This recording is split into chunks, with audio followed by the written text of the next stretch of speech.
Dios los guarde. ¿Cómo me les va? Buenos días. Dele los buenos días al que está a su lado también. Dígale, Dios lo bendiga, buenos días. Dele un abrazo, dígale bienvenido. Sonríale, pero esa risa donde se ven los dientes así. No esa que no se ven los dientes, que es como que, qué bueno, sí. No, que se vean los dientes. Dios te bendiga, hermano, qué gusto verte, qué alegría.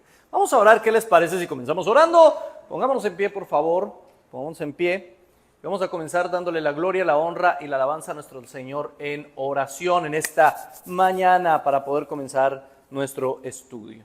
Amado Señor, Rey de gloria, de poder y de majestad, para ti sea toda honra, honor y alabanza. Estamos en tu presencia en esta mañana porque sabemos que necesitamos cada vez más de ti, necesitamos conocerte más y mejor, y por eso, Señor, estamos estudiando la palabra, por eso estamos leyendo las Escrituras, por eso estamos profundizando y por eso estamos en este estudio. Ayúdanos a entender, Señor, lo que cada una de tus palabras quiere decir para nuestra vida. Ayúdanos a entender, Señor, todo el contexto de lo que hemos estado leyendo y estudiando durante esta semana. Ayúdanos, Señor, a conocerte de una mejor forma y danos lecciones prácticas para la vida y nuestra cotidianidad. Te lo pedimos con todo el corazón, en el nombre del Padre, del Hijo y del Espíritu Santo.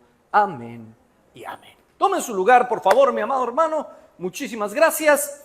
Y hemos estado analizando algunas cosas bastante importantes. Ustedes recordarán, escenas del capítulo anterior. ¿Sí? Comencemos por ahí, escenas del capítulo anterior. El hermano Simón estaba aquí. Y mientras el hermano Simón estaba aquí, nos estaba explicando cosas bastante interesantes, ¿no? Nos estaba hablando de Moisés y nos estaba hablando del tabernáculo. ¿Se acuerdan del tabernáculo? Y cómo el Señor sacó del desierto, o en el desierto sacó a los hijos de Israel de Egipto. Y aquí quiero hacerle la primera pregunta. ¿Por qué Dios permitió que los hijos de Israel estuvieran en Egipto? ¿Por qué permitió que estuviesen allá? El primero, ¿quién me lo dice rápidamente que les viene a la mente? Porque Dios quería castigarlos, ¿sí? ¿Era por eso? ¿No? ¿Por qué? ¿Por qué estuvieron allá todo ese tiempo de esclavos? ¿Por qué? Porque Dios los salvó del hambre y de... Bueno, sí, Dios los salvó de todo eso. ¿Se acuerdan? 7 años de escasez que tuvieron y José, la historia maravillosa y hermosa. Pero ¿por qué todo ese tiempo? ¿Por qué hasta ahora los libera y hasta ahora van a la tierra de donde habían salido, que era Canaán? ¿Por qué? ¿Qué quería el Señor con ellos? Ellos estuvieron todo ese tiempo en Egipto precisamente para no mezclarse con Canaán, para no mezclarse con los cananeos. ¿Por qué? ¿Quién me dice por qué? Rápidamente. ¿Por qué no podían mezclarse con los cananeos? ¿Qué eran los cananeos? ¿Eran qué? Malos, dice mi hermano. Malos esos cananeos, oiga. Malos. Eran idólatras, sí. Adoraban a otros dioses, sí. Eran corruptos, sí. Y precisamente al estar ellos en Egipto, los egipcios sí no se mezclaban con ellos. Los egipcios los veían como inferiores, ¿sí? Ellos no tenían eso de mezclarse y de... Na. Ustedes nos sirven a nosotros, ustedes allá, nosotros aquí, y de lejitos más bonito. Ellos no se mezclaban. Todo eso es parte del plan de Dios. Dios libera al pueblo de Israel, se van por el desierto. ¿Cuánto tiempo? ¿Cuánto? 40 años, muy bien. Entonces ellos se trasegaron por allá, toda la historia que ustedes conocen, la ley del Señor, el becerro de oro, pulvericen ese becerro, tírenlo al agua, ahora tómense el agua, ¿sí? Toda esa historia maravillosa que nos contaron. Y luego llega Josué y llegan a la tierra prometida, se abre el... ¿Qué se abrió? El Mar Rojo. Bueno, eso fue con Moisés, pero con Josué, ¿el qué? El río Jordán, ¿sí? Demostrando que el mismo Señor que estuvo con Moisés, ahora está con Josué, ¿cierto? Y entran y llegan allá y una de las, o la primera ciudad que conquistaron, ¿cuál fue? ¿Cuál? Jericó. ¿Y qué pasó con los muros de Jericó? Eso nos lo enseñó muy bien el hermano Simón la semana pasada. Cayeron y creó como una especie de puentecito así para subir a la ciudad. Maravilloso todo eso. Después en el libro de Josué vemos cómo comienzan una serie de conquistas. Casi todas son victorias, casi todas son triunfos. En alguna oportunidad ellos se fueron sin la voluntad del Señor y perdieron y necesitaron que el Señor les arreglara el asunto. Pero usted ve el libro de Josué y básicamente el libro de Josué es una cantidad de victorias. Pero luego llega el libro de Jueces. Y ahí la cosa cambia. El libro de Josué es la manifestación de la gloria de Dios y la misericordia con el pueblo. Es un libro de victoria, de luz, donde usted dice, sí, Señor, gracias. Pero cuando llega el libro de Jueces, el libro de Jueces es un libro oscuro. Pero ¿de dónde sale toda esta reflexión? La sacamos precisamente de Hechos 7:45, que es nuestra introducción. ¿Se acuerda usted? Lo fue la semana pasada, lo es esta semana, Hechos 7:45, el cual recibido a su vez por nuestros padres, lo introdujeron con Josué al tomar posesión de la tierra de los gentiles, a los cuales Dios arrojó de la presencia de nuestros padres hasta los días de David. Ahí Esteban, en su defensa, está dando un resumen de la historia y habla de Josué y también de la entrada a la tierra prometida. Ahora, en medio de esa entrada a la tierra prometida, tenemos inevitablemente que hablar del libro de los jueces. El libro de los jueces. La palabra juez significa, o más bien, la palabra juez en hebreo es la palabra shafat. Shafat, que quiere decir libertador, héroe o salvador. Pero no se imagine un juez en el sentido en el que nosotros conocemos a los jueces. Un hombre con una bata negra, ¿cierto? Con un martillo. ¡Culpable! No. Ese no era el juez de ellos. ¿Sí? El juez era una especie de gobernador, era un gobernante, traía justicia, era un hombre que Dios levantaba cada vez que el pueblo pecaba. ¿Sí? Pero no necesariamente, y ya lo vamos a ver al transcurso de esta reflexión, era una persona buena. No necesariamente. Y vamos a ver por qué. Ahora, el asunto con el libro de los jueces es encontrar el paralelismo con la historia de salvación. Es encontrar cómo el libro de los jueces, siendo un libro tan oscuro y con historias tan duras y algunas tan feas. ¿Cómo así, hermano? No diga eso. Todas las historias de la Biblia son hermosas. Son hermosas cuando usted las mira a la luz de Cristo. Cuando usted ve cómo apuntan a Cristo. Pero cuando las ve solitas, hay historias, ¡ay, Dios mío!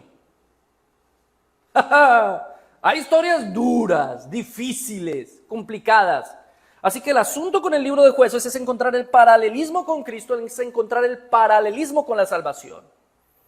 Ahora, el pueblo estaba en la tierra prometida, conquistada, pero no totalmente. Llevan 2 o 3 siglos y todavía quedan ahí cananeos, y ya lo vamos a ver. Ahora, estructura del libro. ¿Cómo está estructurado el libro de Jueces? Seguimos ahí. En primera instancia, podemos decir que el libro de Jueces tiene 3 partes generales. Tiene dos introducciones que van del capítulo 1 hasta el capítulo 3:6. Son 2 introducciones al libro de Jueces diferentes. Luego viene un cuerpo de narración que es donde nos habla de los jueces. Y luego vienen 2 apéndices del capítulo 17 al capítulo 21. 2 introducciones, el cuerpo de la narración que es donde nos habla de los jueces y 2 apéndices. ¿Listo? ¿Tenemos eso claro? Es importante tenerlo claro para lo que viene a continuación. Comencemos con la primera introducción. La primera introducción nos habla de una conquista inconclusa. Ellos no terminaron de conquistar esa tierra. ¿Sí? Cada tribu, llega un momento en que Josué termina dándole la tierra a ellos y les dice, bueno, cada cual va a tener que terminar de expulsar a los cananeos que había en su tierra. ¿Se acuerdan por qué tocaba expulsar a los cananeos y destruirlos completamente? Porque eso era lo que tenían que hacer según Deuteronomio. ¿Por qué tenían que destruirlos completamente a los cananeos? ¿Por qué? ¿Por qué?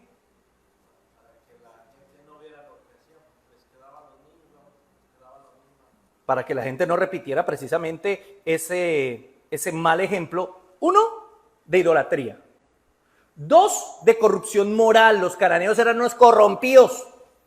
Mataban niños, hermano, mataban niños, los quemaban allá para sus ídolos. Y específicamente en contra de eso el Señor va a estar. Y número 3, porque había que matar todo, incluso a los niños. Pues porque los niños iban a seguir ese ejemplo, pero además de eso, porque seguramente los niños iban a cobrar venganza. Eso era lo que generalmente hacían, cuando quedaba algún sobreviviente o algún niño, cuando crecía, organizaba un ejército y se iban a vengar de los que les atacaron a su familia, por obvias razones. Mucha gente dice, es que eso es un genocidio, Dios acabó allá con todos, qué malo es Dios. No, no hay un genocidio. Ellos tenían una alternativa. ¿Cuál era la alternativa? Creer en el Señor. De hecho, esa orden de acabar absolutamente con todos era solo contra los cananeos, porque esa tierra se la había dado Dios a ellos. No era contra todos los pueblos de la tierra. Deuteronomio nos dice claramente que el Señor les mandó a tener paz con los pueblos de la tierra. Así que esto tiene un propósito específico. Esa es la tierra que les di y ustedes tienen que mantener esa tierra en santidad y no pueden permitir la idolatría ahí porque se va a infiltrar en ustedes. ¿Pero por qué? Porque ellos son el pueblo de la promesa. ¿Cuál promesa? ¿Cuál promesa? ¿Cuál es la promesa?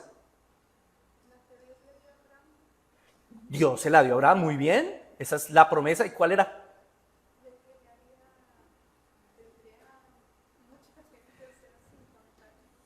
Eso es parte de la promesa, sí. Él va a tener una gran nación, etc. Pero recuerden que la promesa es la simiente. ¿Se acuerdan lo que dice Pablo? No las simientes, sino la simiente. No las simientes como si habláramos de muchos, sino la simiente que es uno solo. ¿Cuál es la promesa? Cristo. La descendencia de Abraham, esa es la promesa, como bien lo decía la hermanita. ¿Y cuál es la descendencia de Abraham? La simiente, Cristo. Todo eso se permitía ¿para qué? Para que Cristo naciera en el contexto exacto en el que tenía que nacer. Todo esto gira alrededor de Cristo, mi hermano. Si ellos hubiesen permitido, como efectivamente durante toda la historia lo van a permitir, pero Dios al mismo tiempo va a estar obrando, hubieran permitido que simplemente todo lo que los cananeos hacían lo siguieran haciendo y se hubieran mezclado totalmente, Cristo no hubiese nacido en el contexto que necesitaban hacer. Por eso es que toda la historia de aquí en adelante va a girar alrededor de básicamente el pueblo luchando contra la voluntad de Dios. Eso es todo, esa es toda la historia. Pero ¿saben qué es lo lindo de la historia? Y ahí es donde les digo que la historia hay que mirarla bajo la lupa de Cristo, que Dios siempre ganó. Que su voluntad siempre se hace sí o sí, pese al mismo pueblo.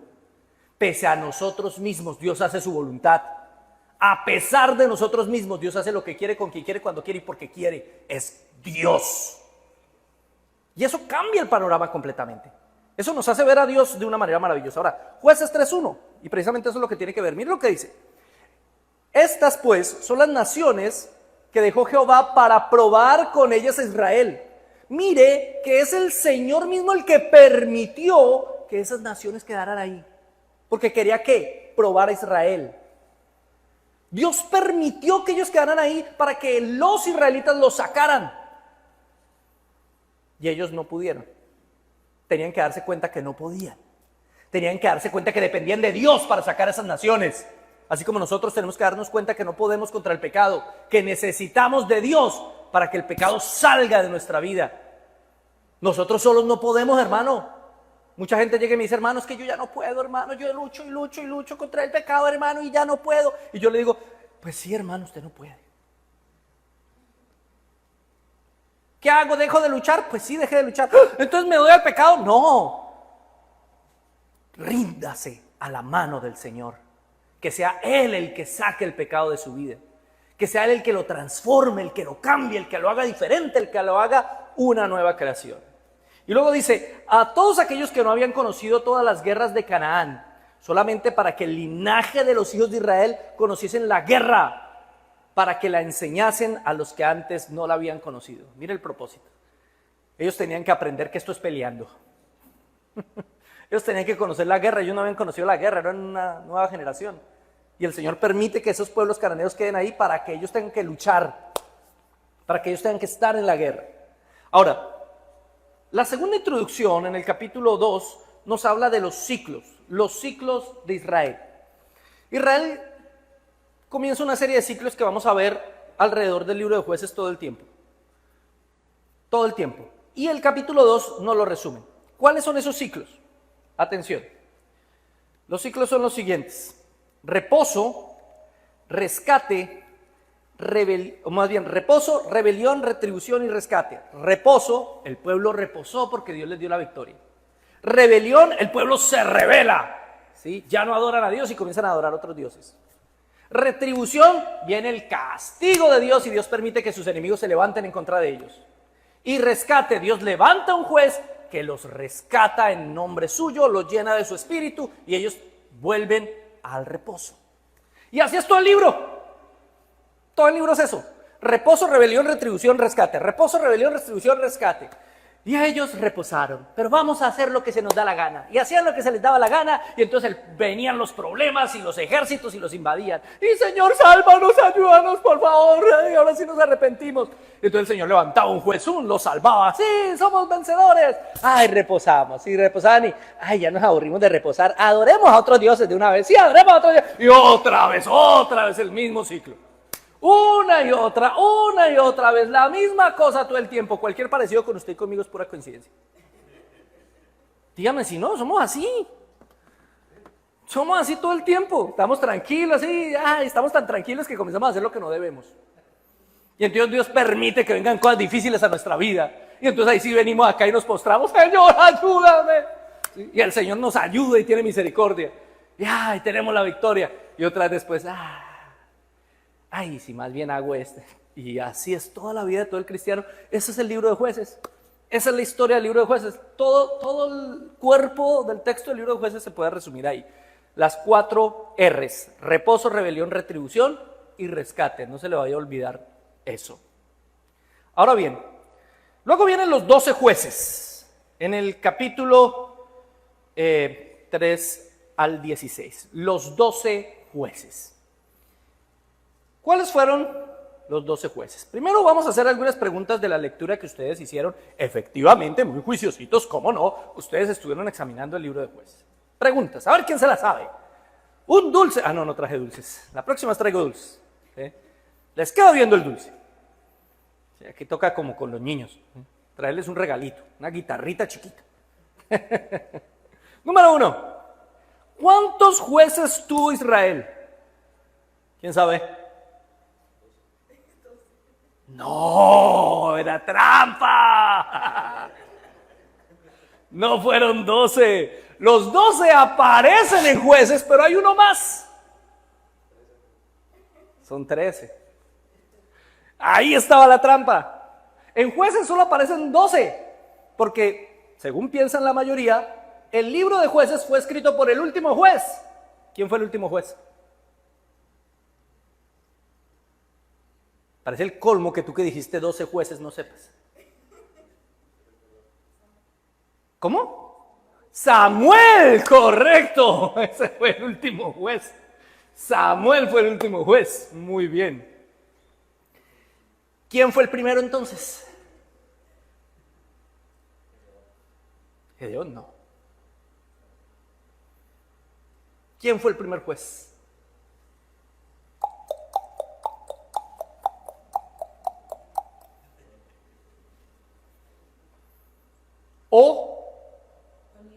Muy bien, mi hermanita, Otoniel. Y el último ya lo dijimos. ¿Quién fue? Samuel. ¿Sí? ¿Cuál de los jueces era zurdo? Fácil. No, hermano, ¿yo qué voy a saber? También tengo que saber quién se lavaba los dientes y quién no. No, hermano. Pero es que esto es un dato de vital importancia. ¿Se acuerdan quién fue el juez zurdo?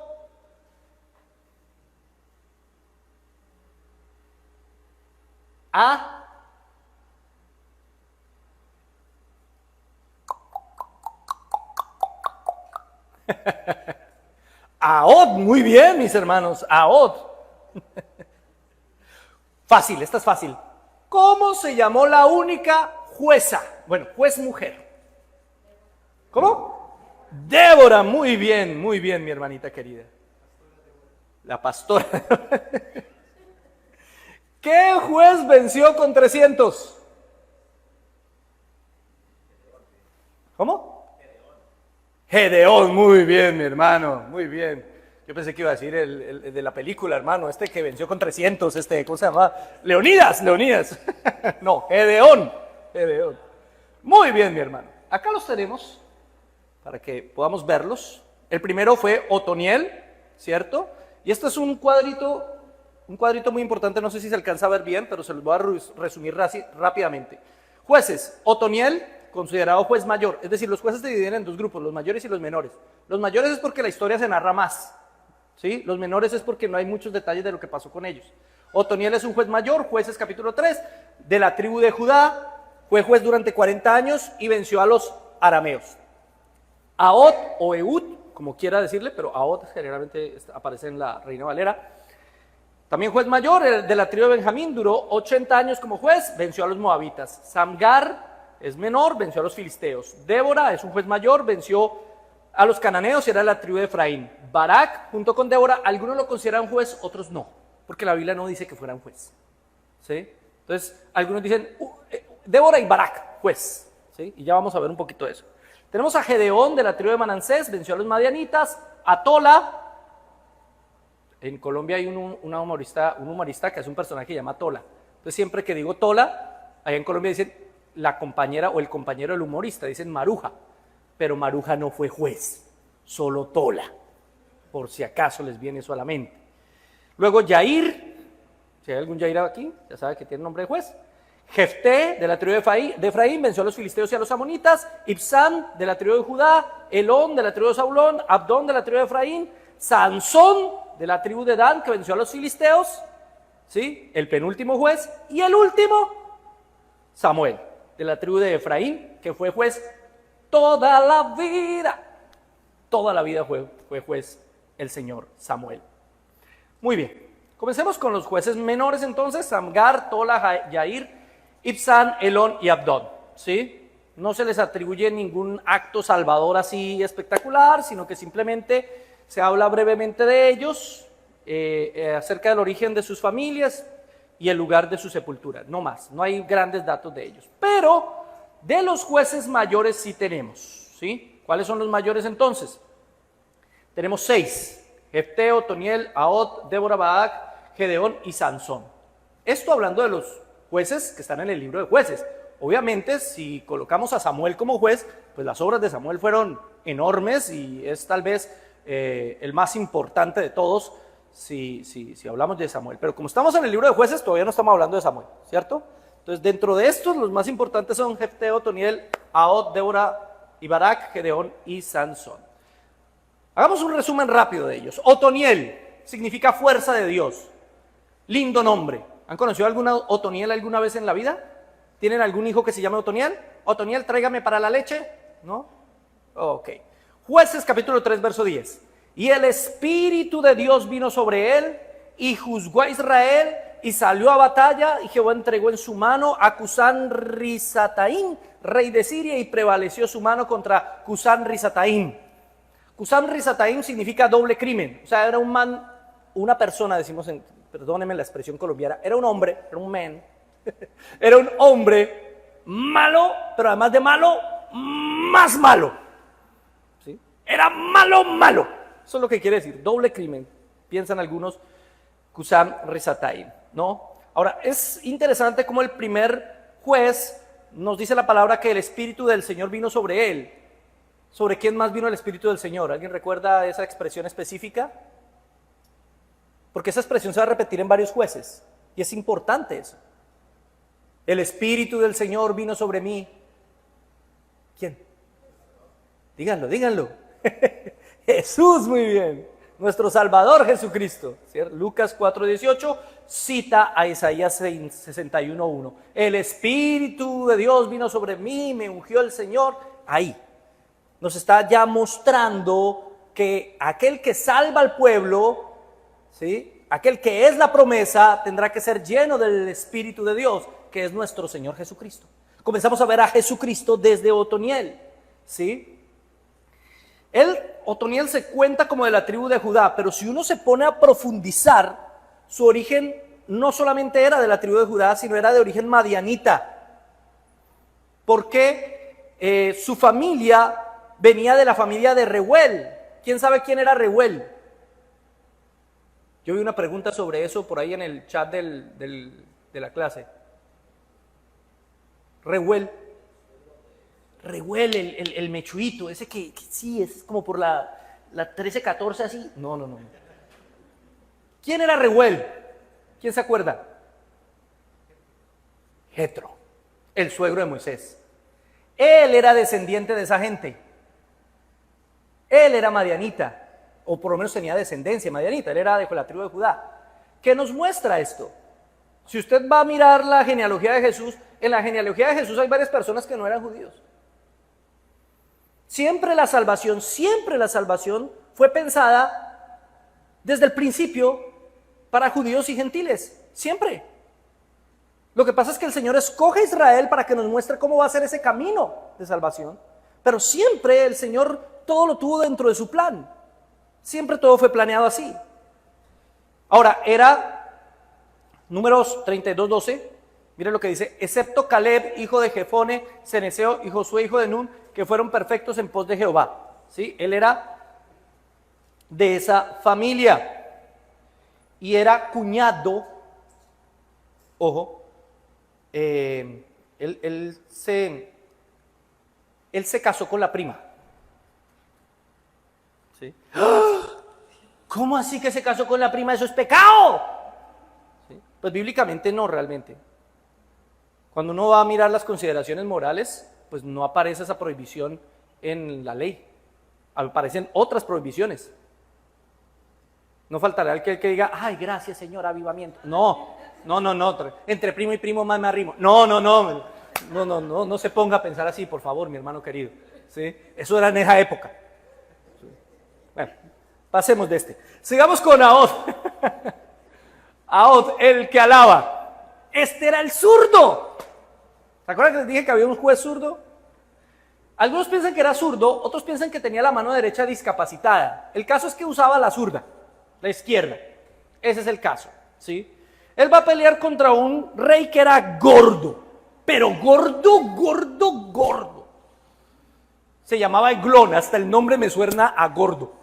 Si alguien que se llame Eglón no puede ser flaco. Además, Eglón significa becerro. El tipo literalmente parecía una vaca. Era gordo. ¿Sí? Pero era difícil matarlo, era un rey moabita. Entonces Ahod se hace una espada de 2 filos. ¿Sí? Y la esconde en su muslo derecho. ¿Por qué? ¿Cómo se sacan las espadas generalmente? Del muslo izquierdo, porque generalmente la usan con la derecha. Entonces, ellos siempre miraban el muslo. No tiene nada ahí. Él guardó una espada pequeña, no era una espadota así grandota, no, era una espada pequeña, ¿sí? En el muslo derecho, y se acercó a Eglón. Esa era la trampa, ¿sí? Y se llega allá donde Eglón: ¿qué más, Eglón? Que no sé qué, ¿cómo le va? Bien. Amigos.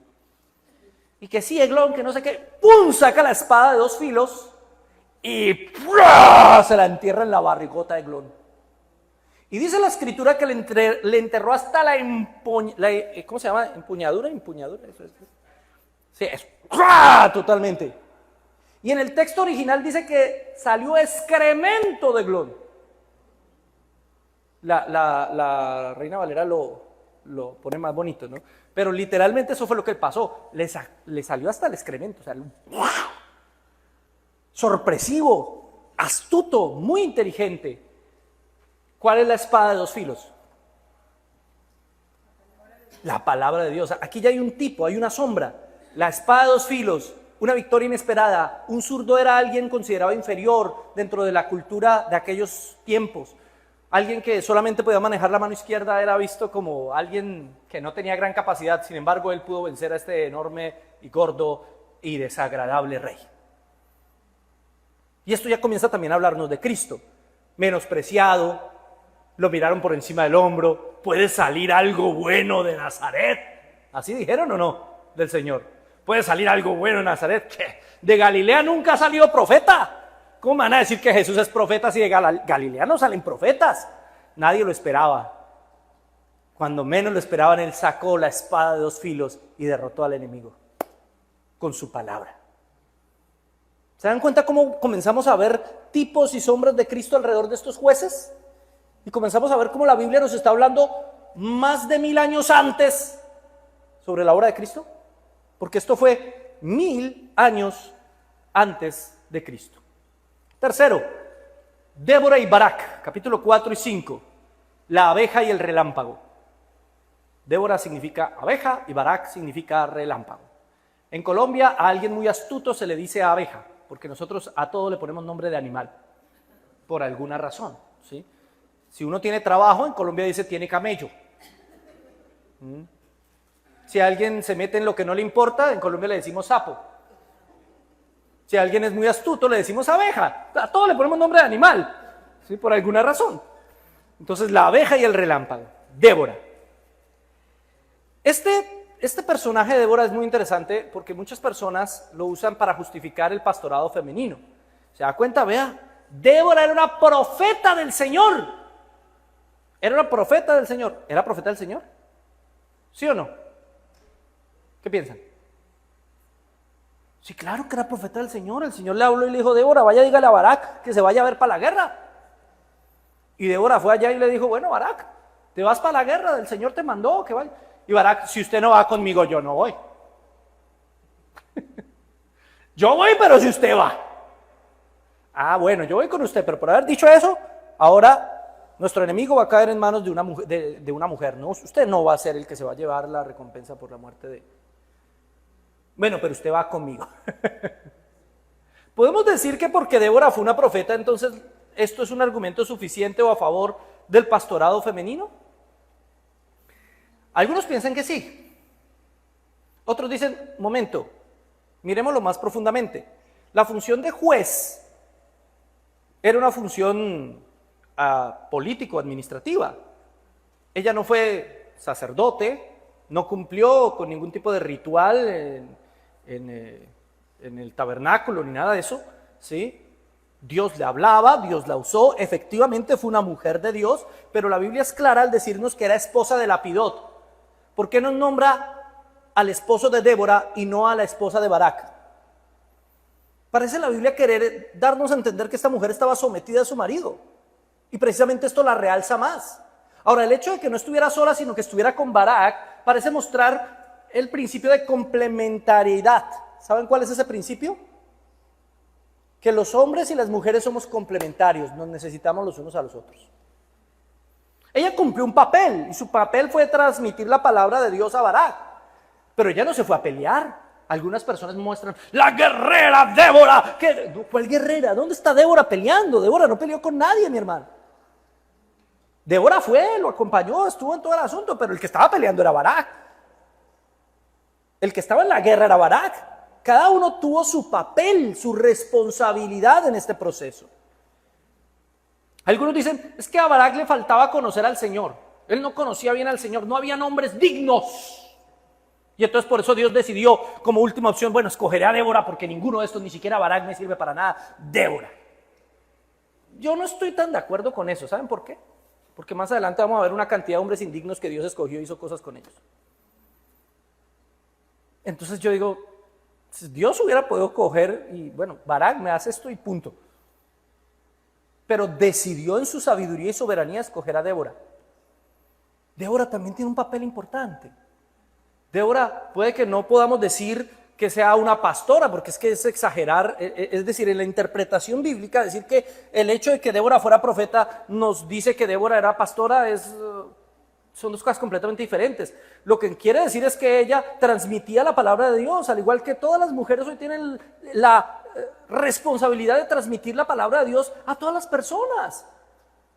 De evangelizar, de hablar de Cristo, de compartir a sus hijos, de compartir con otras mujeres, de predicar la palabra de Dios en otros espacios. Es decir, seguimos siendo profetas del Señor en el sentido de que transmitimos la palabra de Dios. Y Dios también quiere que las mujeres sean llenas de su palabra, ¿o no? Claro que sí, y Dios también puede usarlas como usó a Débora, sí, en su soberanía. Pero tanto como usar esto como argumento para decir que las mujeres pueden ser pastoras, a mí particularmente, con todo respeto, me parece forzar el texto, respetando las opiniones de ustedes, creo yo, porque es que ahí yo no veo pastores todavía, ¿sí? Ahora, ellos estaban luchando contra un rey que se llamaba Javín y el jefe o el capitán de su ejército que se llamaba Sísara, y Sísara se escapa, bueno, ahí hay una cantidad de historias que ustedes recordarán, y llega a esconderse y lo recibe una mujer que se llamaba Jael. ¿Se acuerdan?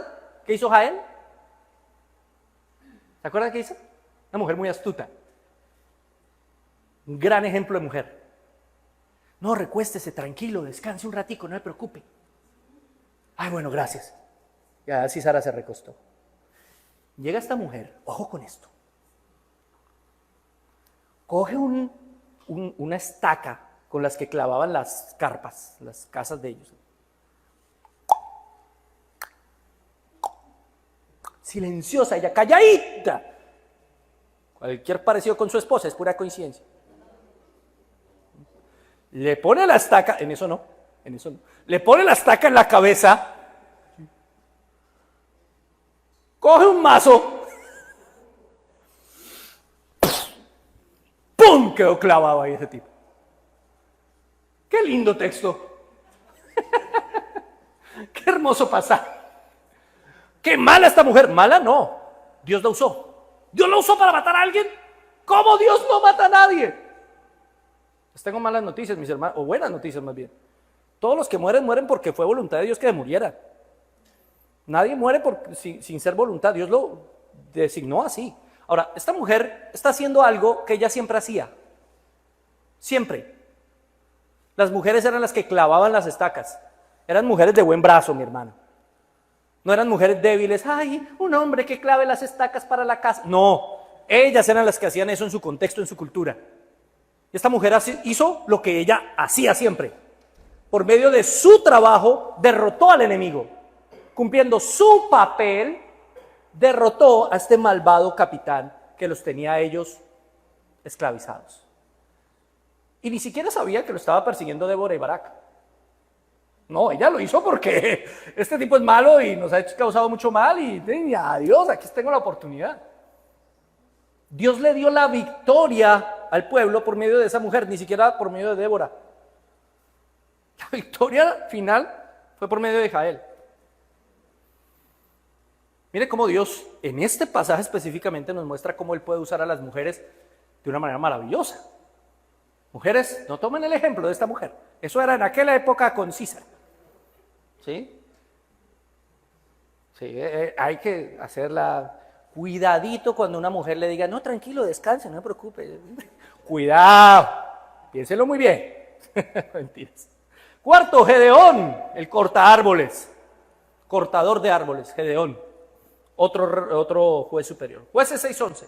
Entonces vino el ángel del Señor y se sentó debajo de la encina que estaba en Ofra, la cual pertenecía a Joás de Abiezer, y su hijo Gedeón estaba sacudiendo el trigo en el lagar para esconderlo de los madianitas, y el ángel del Señor se apareció y le dijo, el Señor está contigo, valiente guerrero. Wow, Gedeón era un valiente guerrero. Lo dijo el Señor. ¿Quién es el ángel del Señor? ¿Quién es? Ya lo hemos visto, nuestro hermano lo enseñó creo que hace 2 clases, creo que la estaba yo viendo. Generalmente es una teofanía, la segunda persona de la Trinidad manifestada. Generalmente cuando vemos eso en la Escritura es la segunda persona de la Trinidad manifestada en el Antiguo Testamento, el mismo Señor. Ahora, hay unas características de Gedeón que se pueden comparar con Cristo y que me parecen maravillosas. Otras no, pero unas sí. ¿Por qué? Porque es que a Cristo lo vemos de 2 maneras en el libro de Jueces. Con lo que ellos hicieron y con lo que ellos debieron hacer y no hicieron.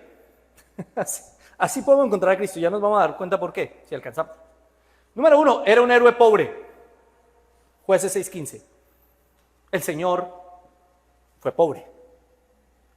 ¿Sí? El Hijo de Dios no tiene dónde recostar su cabeza. ¿Se acuerda? Él nació en medio de la pobreza. No como dicen algunos maestros, es que él tenía un vestido que no se podía romper y era tan fino y tan caro y eso demuestra que podemos comprar buena ropa, hermano. No, hermano, no lo interpreta así, es una exageración. ¿Sí?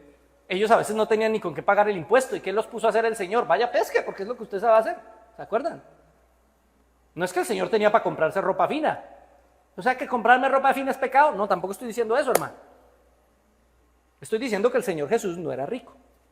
Era pobre, igual que este hombre. Era un héroe de unidad, Jueces 6:16. Él unió como un solo hombre, dice la Escritura, al pueblo.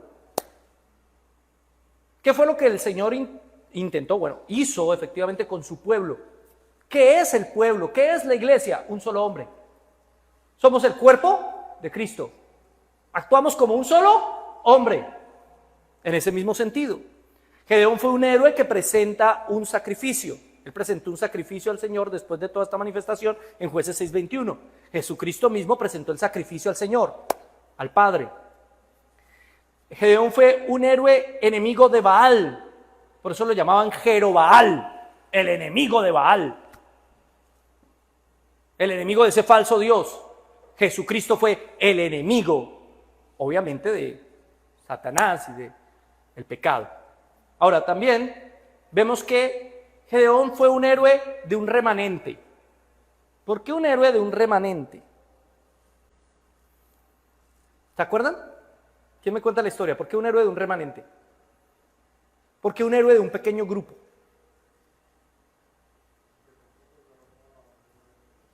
¿Cómo?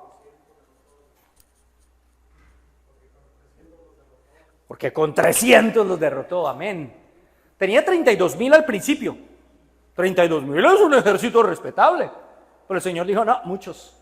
Y hubo todo un proceso ahí. Estos no, descarta a estos, descarta a los otros. Finalmente llegaron a las aguas, a ver cómo toman las aguas. No, algunos toman el agua así con la mano, otros lamen. Bueno, entonces escoja solamente a esos. Y terminó con 300 nomás. Esta es la verdadera historia de los 300 valientes. Este es el verdadero Leonidas. Ah, no, pero aunque Leonidas también existió. Pero 300. ¿Por qué de 32,000 a 300? Un pequeño remanente, un pequeño grupo. Él fue el héroe de un pequeño grupo. Mi hermano, nosotros somos un pequeño grupo. Somos un remanente. Siempre la Biblia nos habla del remanente. El remanente de Israel no es todo Israel. Es un pequeño grupo de Israel que va a creer en Cristo. Que cree en Cristo. Nosotros como iglesia somos un pequeño grupo. No vamos a ser mayoría nunca, hermano. Eso es que vamos a conquistar a las naciones para Cristo, para que todo el mundo sea cristiano, no va a pasar nunca, hermano. Siempre va a haber un pequeño grupo de cristianos. Porque Dios hace cosas maravillosas siempre con un pequeño grupo. ¿Por qué? Porque finalmente Él se lleva la gloria. Porque todo el mundo termina diciendo increíble que estos 12, unos pescadores, otros para un publicano, para un cananista, estos 12 conquistaron el mundo. Tiene que haber algo detrás de esos 12. El Dios que predican esos 12 tiene que ser un Dios real. Cuando es un pequeño grupo, Él se lleva la gloria. Este era un héroe de un pequeño grupo. Era un héroe que proclama y da luz. Jueces 7, 16 al 25. Lo podemos comparar con 1 Corintios 15, 52. ¿Por qué decimos que fue un héroe que proclama y da luz? ¿Cómo ganó él la batalla? ¿Se acuerdan? ¿Quién me cuenta? ¿Cómo ganó la batalla más importante que tuvo? ¿Cuál fue la estrategia? Tenía dos cosas. ¿Qué tenía?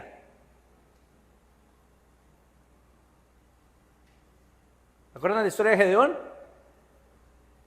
Tenía, cada uno de ellos tenía un cántaro y tenía una antorcha. ¿Y qué hicieron? ¿Cómo, mi hermano? Y crearon la primera granada Molotov. Y pegaron un grito. Y entre ellos asustaron a todo el campamento, ¿cierto? Eso nos habla de la luz de Cristo. Ese era un héroe que llevaba la antorcha, la luz. No solo eso. También fue un héroe imperfecto, y ahí sí es diferente a Cristo, que es perfecto. Fue un héroe imperfecto. Sin embargo, aparece en Hebreos 11:32 en la lista de los héroes de la fe. De hecho, la mayoría de los que vamos a ver a continuación aparecen ahí. Miren, hay algo que hay que entender de estos jueces, y es que comienzan de buenos, muy buenos, a buenos, y luego a malos, y luego a muy malos. Y luego Samuel, que ya es cuento aparte. Samuel fue excelente, ¿sí? Pero aparte de eso, los 12 van así. Buenos, muy buenos, buenos, malos y muy malos. Y así va en este proceso Gedeón para abajo. Gedeón va para abajo, ¿sí? Cuando uno va a mirar Jueces capítulo 8, se da cuenta que todo lo que él hizo, lo hizo por venganza, por ejemplo. Se da cuenta que él atacó a su propio pueblo en algún momento. Era un tipo bien plantado, parecía un rey, ¿sí? Elegante. De hecho, quisieron nombrarlo rey. Y él dijo, a mí no me nombren rey. Yo no soy rey. Parezco rey, pero no. Y sin embargo, a uno de sus hijos le puso Abimelech, que significa hijo del rey. Él tenía una falsa humildad. Cualquier parecido con nosotros es pura coincidencia.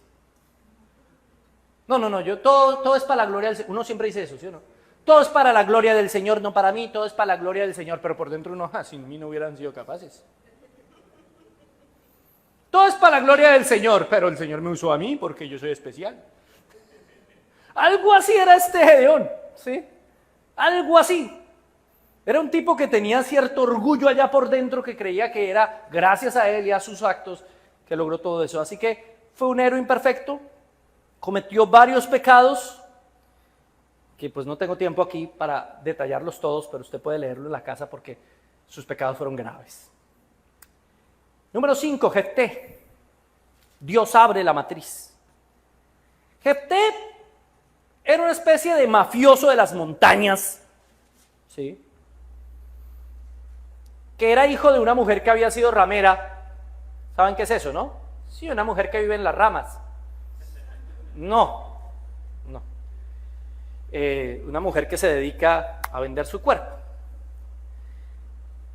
Este Jefté era un hombre así, un hombre despreciado. Sin embargo, cuando el pueblo es atacado por sus enemigos, saben que este era una especie de ¿cómo les digo?, de mercenario. Y van y le dicen: Jefté, tú eres el único que puede salvarnos.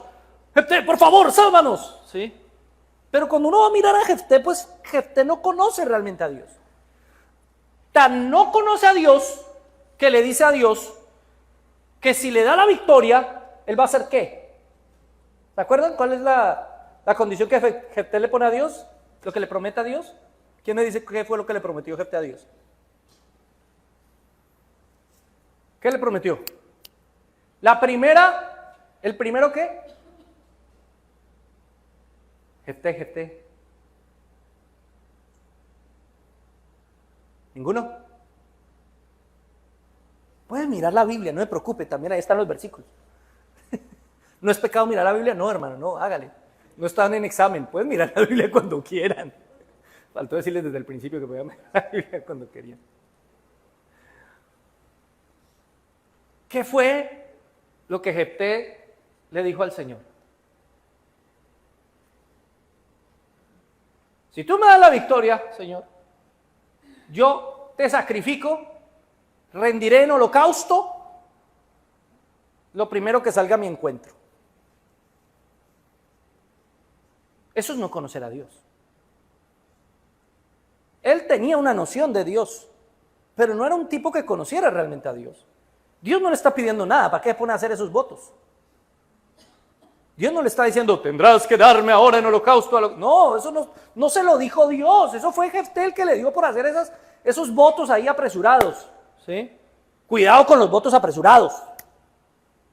¿Sí? Yo me caso. Cuidado, hermano, piénselo bien. Cuidado con los votos apresurados. Después ya no hay vuelta atrás. Medítelo muy bien. ¿Y qué fue lo que pasó? ¿Se acuerdan? ¿Quién salió a recibirlo después de la victoria? ¿Quién? Su hija. ¿Sí? Papi. Ay, no, usted no. ¿Sí? Aquí hay dos posturas alrededor de este tema. Número uno, hay quienes dicen que la hija quedó siempre virgen. Que eso de ofrecerla al Señor era dejarla sin marido y entonces por eso ella va y endecha con las vírgenes de Israel y no sé qué. ¿Sí? Entonces, que fue que ella nunca se casó. Porque el Señor no recibe ese tipo de sacrificios. Obviamente, el Señor Dios jamás recibió sacrificios humanos. Pero la Biblia tampoco nos dice que Dios recibió el sacrificio de la hija de Jefté. Hay otros que opinan, según desde el texto hebreo, que literalmente este tipo sí sacrificó a la hija. Que literalmente sí la sacrificó. Y otros dicen, no, porque es que Jefté también aparece en la lista de Hebreos 11, 31 al 34 como héroe de la fe. Sí, aparece al lado de David, por ejemplo, que fue bien pecador, hermano. Aparece al lado del mismo Gedeón. Aparece al lado del mismísimo Sansón, que también fue bien pecador, mi hermano. Es que la lista de héroes de la fe de Hebreos 11 ni siquiera son héroes, hermano. Lo que la lista de Hebreos 11 nos demuestra es que estos hombres, pese a todos sus defectos, Dios hizo con ellos lo que quiso. ¿Sí? De que Dios puso la fe en el corazón de ellos para hacer lo que Dios quería que hicieran. No nos está poniendo a estos hombres como ejemplo a seguir, que es lo que uno a veces lee o interpreta cuando lee Hebreos. No, es al contrario. Nos coloca esos ejemplos para demostrarnos que pese a las debilidades, dificultades y errores de esas personas, Dios hizo lo que quiso con ellos. Pese a nosotros mismos, Dios hace lo que quiere con nosotros. Entonces uno a veces lee mal la lista de Hebreos. Entonces, eso de que Hebreos 11 nos hable de Jefté, no quiere decir que necesariamente fuera una buena persona. Tampoco nos dice que por eso no sacrificó a su hija. De hecho, cuando uno va a mirar el texto, es muy posible que sí haya sacrificado a su hija. Pero entonces algunos dicen, no, porque es que eso es algo que a Dios no le gusta. Claro, eso a Dios no le gusta, pero es que en ninguna parte del texto dice que y Dios recibió el holocausto de esta mujer feliz. No, nunca dice eso el texto. Eso fue algo que, si lo hizo, fue por él, no porque Dios se lo haya pedido. ¿Sí? Fue rechazado por sus hermanos, quiso la paz, pero luego trajo la espada, y Jefté a dolor propio cumplió con su juramento. 3 condiciones que nos muestran a Jefté también como tipo de Cristo. ¿Cómo un tipo como este puede ser tipo de Cristo? Sí. Un hombre rechazado por sus hermanos era Jefté. Cristo fue rechazado por sus hermanos, los israelitas. Jefté quiso la paz, porque usted va a ver y el hombre intenta negociar y después no le acepta la negociación y trajo la espada y trajo el juicio. Igual que Jesús. Jesús va a traer su palabra, va a venir en una primera instancia o vino en una primera instancia para traernos su palabra y reconciliar al hombre con Dios. Pero cuando regrese, ¿cómo regresa? Como juez justo, con espada. Ya no viene a negociar con nadie, mi hermano. Bueno, él nunca negoció en sí, pero ya no viene de la manera pacífica en la que vino la primera vez. Y en tercer lugar, Jefté, aunque ese juramento era algo que no debió hacer, lo cumplió a dolor y a pesar propio. Bien sea que haya dejado a su hija virgen para siempre o que literalmente la haya ofrecido como holocausto a Dios. Más allá de eso, él cumplió con un voto doloroso, terrible, y lo cumplió, pese a lo doloroso que era, igual que Cristo. Él cumplió el pacto eterno con el Padre y el Espíritu Santo, sacrificó su vida por nosotros. Vamos a ver si alcanzo a terminar, mis hermanos. Estoy corriendo, créanme, estoy saltando una cantidad de cosas que me vienen a la cabeza. Número 5, Sansón, sol o hijo del sol. Sansón era un nazareo. ¿Era nazareno? No, nazareno no, nazareo. Era un voto especial que hacían, ¿cierto? Nazareno eran los que nacían o vivían en Nazaret. Eso es diferente. Nazareo. ¿Jesús fue nazareo? No. Jesús era nazareno, no nazareo. Jesús no hay ninguna indicación que haya tenido el voto de nazareato. Ahora, Sansón fue el peor de todos. El peor de todos.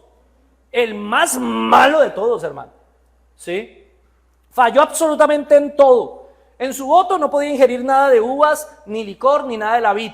Y efectivamente lo hizo. Números 6:3 al 4 nos habla del voto del nazareato. Ahí están los versículos que nos hablan de lo que era prohibido hacer en el voto del nazareato. Y cuando usted lo compara con la vida de Sansón, se da cuenta que él falló en todo eso. ¿Sí? No debía acercarse a los muertos, y lo hizo. No solo los mató, sino se acercó, mató una vez a un león.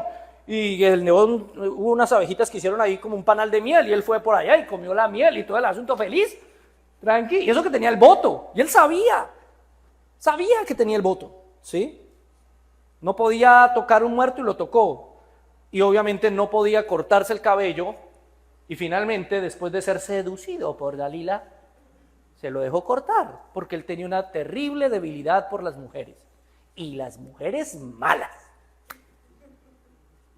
Sí, señor, porque le encantaban las que no fueran judías. Esas eran las que le gustaba a él. Cualquier parecido con los jóvenes de la iglesia es pura coincidencia. ¿Sí? Las que no sean del pueblo del Señor, esas son las que me gustan. ¿Sí?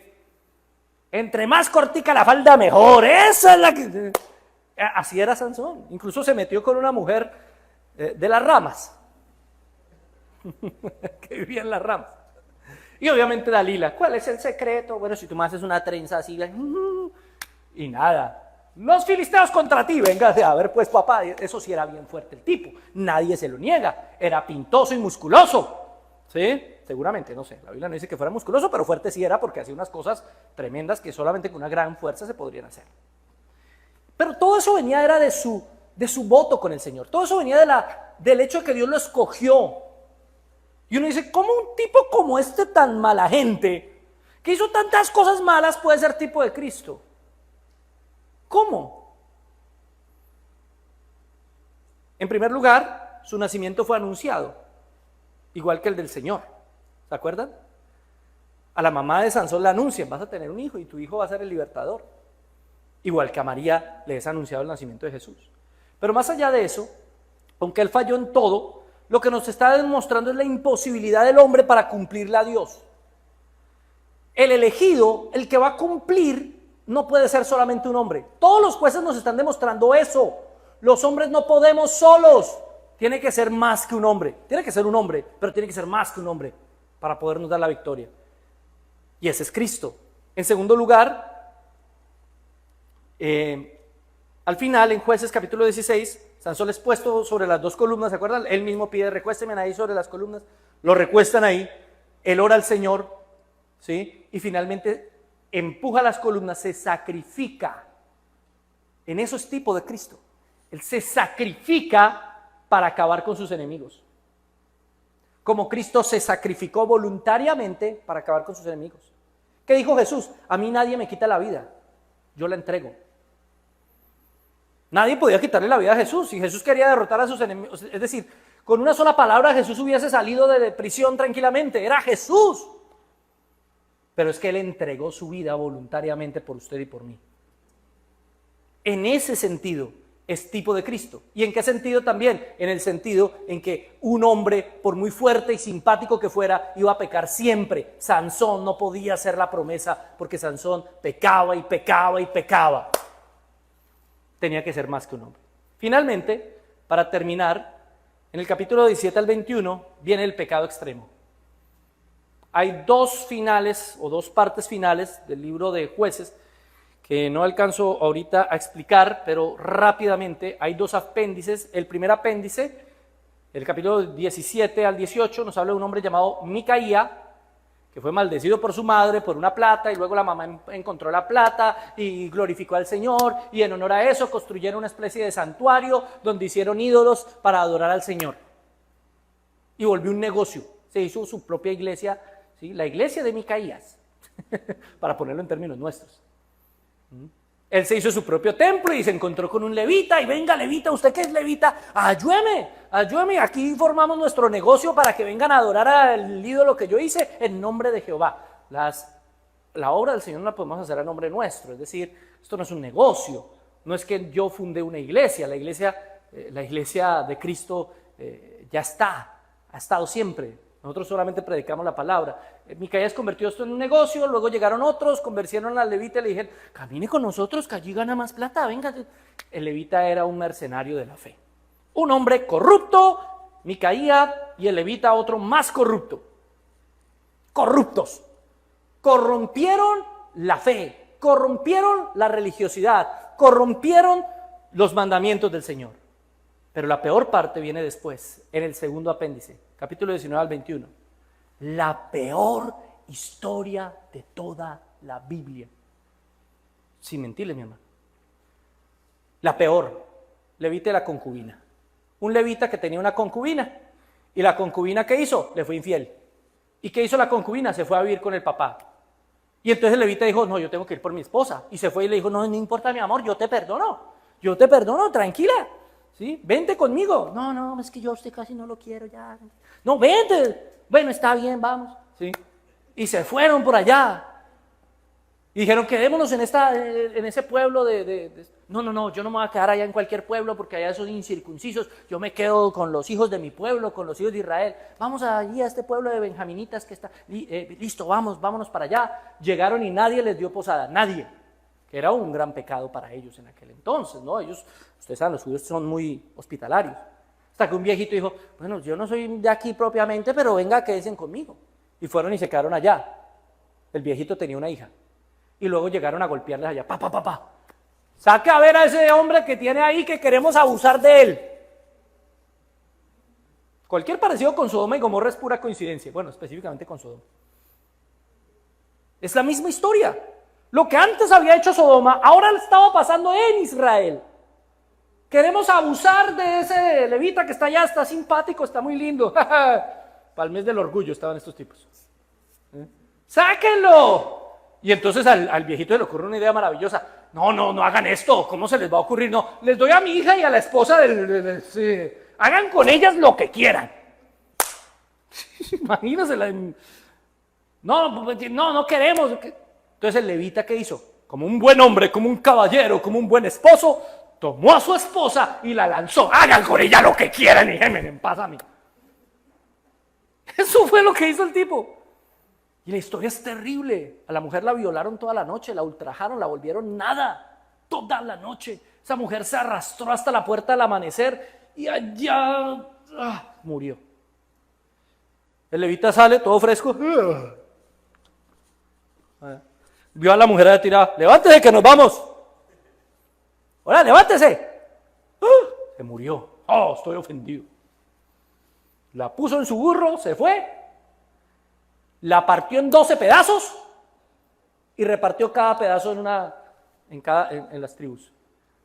Ellos hacían eso generalmente con animales cuando iban a ir a una guerra. Ahora lo hace con su esposa. Nunca, ni después ni antes, se hizo con una persona. Eso decía, nos vamos a la guerra contra Benjamín porque miren lo que le hicieron a mi esposa. Miren lo que le hicieron a mi esposa. Si fue él el que la botó allá para que le hicieran eso. Sin vergüenza. Es una historia terrible, hermano, terrible.